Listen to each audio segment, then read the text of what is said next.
తిప్పి చెప్పటం, తిట్టకుండా చెప్పడం ట్రంప్ డిక్షనరీలో ఉండదు. ఆ క్షణానికి ఓ మాట అలా వదిలేసి అది నిజం చేసేందుకు ఎంతవరకైనా వెళ్లే రకంగా కనిపిస్తుంటాడు. అయితే ఇదంతా ఒకప్పుడు. ఇరాన్తో యుద్ధం మొదలయ్యాక మునుపటి దూకుడు కనిపించడం లేదు ట్రంప్లో. వార్నింగ్లు ఇచ్చేది ఆయనే, యూటర్న్లు తీసుకునేది ఆయనే. ఎందుకిలా? ట్రంప్ ప్రకటనలు డీకోడ్ చేస్తే అర్థమవుతోంది ఏంటి?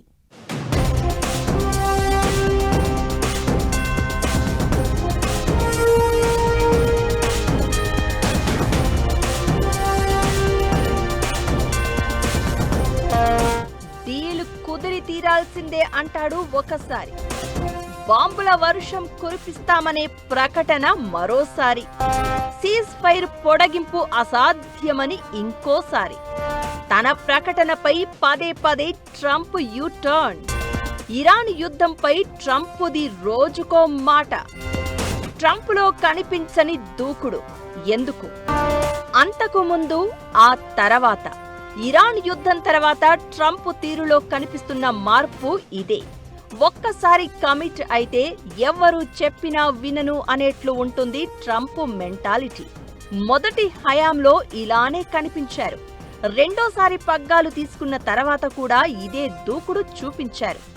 ఎప్పుడైతే ఇరాన్తో యుద్ధం మొదలైందో ట్రంప్లో మార్పు స్పష్టంగా కనిపిస్తోంది. వారం రోజుల్లో ఇరాన్ను గుప్పిట్లోకి తీసుకోవచ్చనే ఆలోచనతో యుద్ధం మొదలుపెట్టిన అమెరికా ఇప్పుడు తల పట్టుకుంటోంది. ట్రంప్కు మైండ్ బ్లాంక్ షాక్లిస్తోంది ఇరాన్. ఈ యుద్ధం అమెరికాను అన్ని విధాలా ఇబ్బంది పెడుతోంది. దీంతో ముందుకు వెళ్లలేక, వెనక్కి తగ్గలేక అన్నట్లుగా ట్రంప్ తీరు కనిపిస్తోంది. ఆయనే బెదిరిస్తారు, వార్నింగులిస్తారు, మళ్లీ ఆయనే యూటర్న్లు తీసుకుంటారు. ఇదే జరుగుతోంది ప్రతిసారి.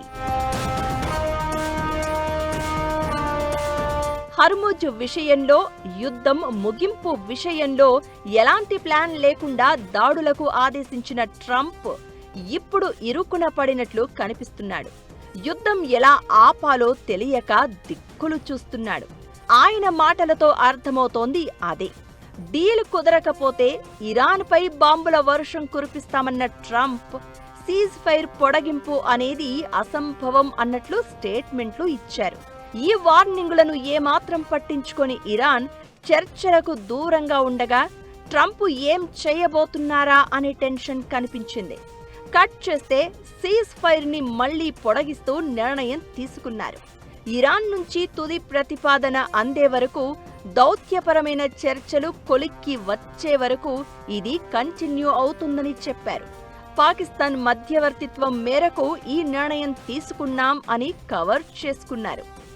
ఇది కూడా ఇప్పుడు హాట్ టాపిక్ గా మారింది. పాకిస్తాన్ ఎవరి కోసం ఎలాంటి నిర్ణయాలు తీసుకుంటుందో, ఏం చేస్తుందో బహిరంగ రహస్యమే కాదా అనే చర్చ నడుస్తోంది. దేనికైనా రెడీ అనేది ట్రంప్ సిద్ధాంతం. అయితే ఇరాన్తో యుద్ధ పరిణామాల్లో సీన్ రివర్స్ గా కనిపిస్తోంది.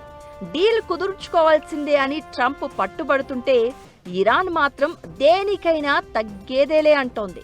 అమెరికాను ఎదుర్కొనేందుకు కొత్త వ్యూహాలతో సిద్ధంగా ఉన్నామని ప్రకటనలు చేస్తోంది. ఇప్పుడే కాదు, వారు స్టార్ట్ అయినప్పటి నుంచి ఆ దేశానిది అదే తీరు. కీలక నేతలను కోల్పోయినా, లక్షల కోట్ల నష్టం జరుగుతున్నా తమ ఆత్మగౌరవం, స్వాతంత్ర్యం, దేశం కోసం రక్తాన్ని చిందించడానికి రెడీ అంటూ తొడగొడుతోంది ఇరాన్. బేషరతుగా లొంగిపోవాలని ట్రంప్ చెప్తుంటే ఆ ప్రసక్తే లేదని ఇరాన్ కౌంటర్ ఇస్తోంది. ఇకటు తమ దాడులతో కంపేర్ చేస్తే ఇరాన్ దాడుల్లో ఖచ్చితత్వం ఎక్కువగా ఉండడం అమెరికాను టెన్షన్ పెట్టింది. ఇకటు అమెరికాతో పోలిస్తే తక్కువ ఖర్చుతోనే ఇరాన్ సమర్థంగా యుద్ధం చేస్తూ ఉండడం ట్రంప్ మీద ఒత్తిడి తీసుకువచ్చింది. దీంతో ట్రంప్ తగ్గి తీరాల్సిన పరిస్థితి కనిపిస్తోందనేది మరికొందరి వాదన. సపోర్టు విషయంలోనూ అమెరికా ఒంటరవుతోంది. ఇప్పటి వరకు ఆ దేశం ఏ యుద్ధం చేసినా చేతులకు మట్టి అంటకుండా చూసుకుంటోంది. నాటో దేశాలను ముందు ఉంచి అమెరికా వెనక ఉంటుంది. ఇరాన్తో మాత్రం సీన్ డిఫరెంట్. దూరంగా ఉండడం కాదు, అసలు కలిసి వచ్చేది లేదని అమెరికాకు క్లియర్ కట్ గా చెప్పేశాయి నాటో దేశాలు.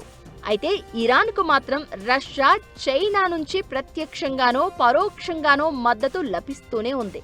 ఇక యుద్ధం మొదలైనప్పటి నుంచి ఖమేనీ మరణం మినహా మరేదీ అమెరికాకు అనుకూలంగా జరగలేదు. రోజురోజుకి నష్టాలు భారీగా పెరుగుతున్న పరిస్థితి. అటు అమెరికా సైన్యం, ఇటు అమెరికా జనాల నుంచి ట్రంప్ తీరుపై విమర్శలు వెల్లువెత్తుతున్నాయి. వీటన్నింటినీ ఎక్కువ కాలం తట్టుకోవడం సాధ్యమయ్యే పని కాదని తెలుసు. అందుకే ట్రంప్ కావాలని తగ్గుతున్నారని, దూకుడు తగ్గించారని, ఎలాగైనా యుద్ధం ముగించాలన్న పట్టుదలతో ఉన్నారని ఆయన మాటలు, నిర్ణయాలతో కనిపిస్తుందనే చర్చ జరుగుతోంది. ఇరాన్తో యుద్ధం రాజకీయంగా, వ్యక్తిగతంగా టార్గెట్ అయ్యేలా చేస్తోంది. ఇలాంటి తరుణంలో తగ్గితే తప్పేంటి అన్నట్లుగా కనిపిస్తోంది ట్రంప్ తీరు. యుద్ధం మిగిల్చిన ఆర్థిక భారం, నాటో దూరమైన విధానం అమెరికన్లలో కోపం పెంచుతోంది.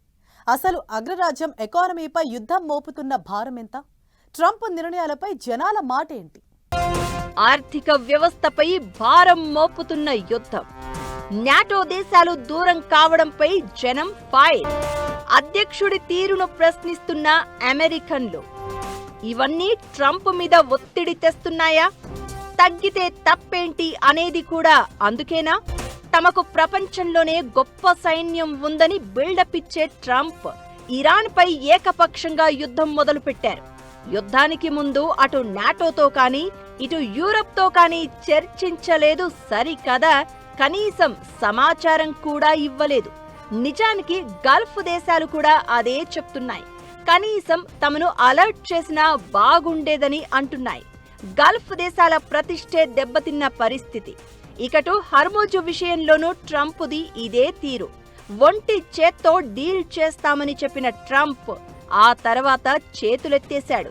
ఇరాన్ అణ్వాయుధాలు తయారీకి రెడీగా ఉందని, ప్రపంచానికి అణుముప్పు తప్పించడానికే యుద్ధం చేస్తున్నామని ప్రకటించిన అమెరికా ఆ దేశంలో శుద్ధి చేసిన యురేనియం ఆనవాళ్లు కూడా కనిపెట్టలేకపోయింది. ఈ పరిణామాలన్నీ ట్రంప్ మీద ఒత్తిడి పెంచుతున్నాయి. యుద్ధం ఆపాల్సిన పరిస్థితులు క్రియేట్ చేస్తున్నాయి. యుద్ధం ఊబిలో దిగడం కంటే వీలైనంత త్వరగా ముగించి వెనక్కి వచ్చేయడం బెటర్ అన్నట్లుగా ట్రంప్ తీరు కనిపిస్తోంది. దీంతో దూకుడు తగ్గించి తగ్గితే తప్పేంటి బ్రదర్ అన్నట్లుగా నిర్ణయాలు తీసుకుంటున్నారు. ఇకటు ట్రంప్ తీరుపై అమెరికన్లలోనూ ఆగ్రహం వ్యక్తమవుతోంది. అధ్యక్షుడిని ఆమోదించే అమెరికన్లు భారీగా తగ్గుతున్నారని రిపోర్టులు చెప్తున్నాయి. ఇరాన్ యుద్ధం, పోప్ లియోతో వివాదం వేళ ట్రంప్ స్వభావాన్ని చాలా మంది అమెరికన్లు ప్రశ్నించడంతో ట్రంప్ ఆమోద రేటింగ్ ఆయన పదవీ కాలంలోనే అత్యల్ప స్థాయికి పడిపోయింది. కేవలం 36% మంది అమెరికన్లు మాత్రమే ట్రంప్ పనితీరును ఆమోదిస్తున్నారని తేలింది.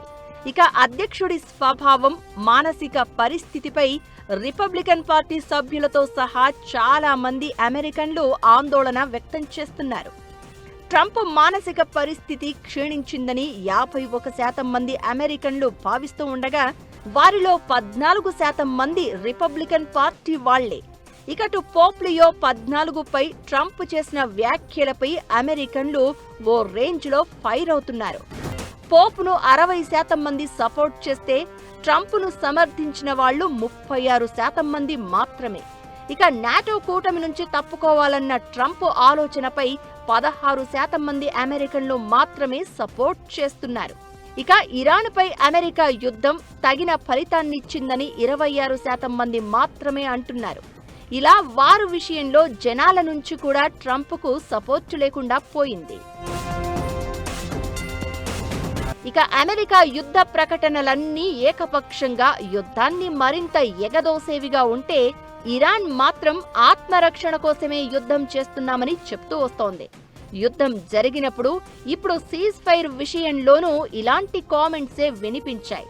తమకు యుద్ధం తప్ప వేరే గత్యంతరం లేకుండా ట్రంపే చేశారని, ఆ దేశం విజయవంతంగా ప్రపంచానికి ఎస్టాబ్లిష్ చేసింది. దీంతో ప్రపంచ దేశాల ముందు ట్రంప్ మరింత టార్గెట్ అవుతున్న పరిస్థితి. ఇప్పుడు ప్రపంచమంతా సంక్షోభంలో కనిపిస్తోంది. హర్ముజ్ మూసివేత అనేది ప్రతి దేశం మీద ఎఫెక్ట్ చూపిస్తోంది. అయితే ఈ పరిస్థితికి రావడానికి ట్రంప్కు అంచనాలు లేకపోవడమే కారణం అనే అభిప్రాయాలు వినిపిస్తున్నాయి. ఇది ట్రంప్ మీద మరింత ఒత్తిడి తీసుకువస్తోంది. దీంతో ఎలాగైనా యుద్ధాన్ని ఆపేయాలని ఫిక్స్ అయినట్లు కనిపిస్తున్నారు ట్రంప్. దూకుడు తగ్గించి ఒప్పందం కోసం ఎదురు చూస్తున్నారు. ప్రపంచంలోని దాదాపు అన్ని దేశాలు ఇప్పుడు ట్రంప్ మీద అపనమ్మకంతోనే ఉన్నాయి. అమెరికా వైఖరిపై కోపంతో ఊగిపోతున్నాయి. ట్రంప్కు లేకపోతే అమెరికా చట్టసభ సభ్యులకు బుద్ధి లేదా అనే ప్రశ్నలు వినిపిస్తున్నాయి. ఈ పరిణామాలన్నింటి మధ్య యుద్ధ రంగంలో ట్రంప్కు రివర్స్ గేర్ వేయక తప్పని స్థితి కనిపిస్తోంది. అయితే అది కూడా ఎలాగో తెలియక అయోమయ స్థితిలో ఉన్న ట్రంప్ ఆ కన్ఫ్యూజన్లో రకరకాల కామెంట్స్ చేస్తున్నారు. ఆ మాటలు ఆయన మీద పెరుగుతున్న ఒత్తిడికి నిదర్శనంగా నిలుస్తున్నాయి అనే అభిప్రాయాలు వినిపిస్తున్నాయి.